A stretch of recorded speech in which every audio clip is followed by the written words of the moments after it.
Le jour du séisme, le 12 janvier dernier, Dominique se préparait au grand événement culturel de Port-au-Prince, prévu 2 jours plus tard, la 2e édition du Festival Étonnant Voyageurs. Le festival n'a jamais eu lieu, les affiches n'ont d'ailleurs toujours pas été retirées. C'est ici, dans cet institut culturel français en partie détruit, qu'il devait recevoir un prix et faire la signature de 2 de ses derniers recueils de poèmes. Et j'étais parmi les 13 lauréats, c'était comme si j'étais dans une situation privilégiée comme auteur. Et puis, subitement, le tremblement de terre m'a frappé, je peux dire ça, a frappé Haïti. Et c'était comme si j'étais frappé moi-même d'Alzheimer. C'est pour parodier Rimbaud, j'étais dans la syncope de la mort et je n'en reviens pas. Je suis frappé de stérilité littéraire. Devant cet institut culturel français, le poète rencontre son ami, le peintre Jean-Louis Maxent. Lui aussi devait être exposé prochainement ici. Pour sa part, il ne s'est pas arrêté de créer. Et dans ses tableaux, les journalistes reporters apparaissent au milieu du décor apocalyptique.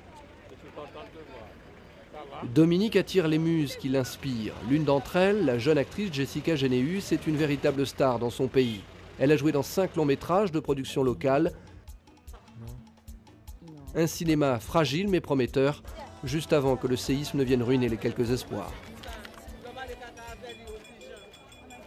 Même avant le tremblement de terre, on était en train de se battre pour réaliser nos projets culturels. Donc là, ça va être encore plus difficile quand il parle de reconstruction.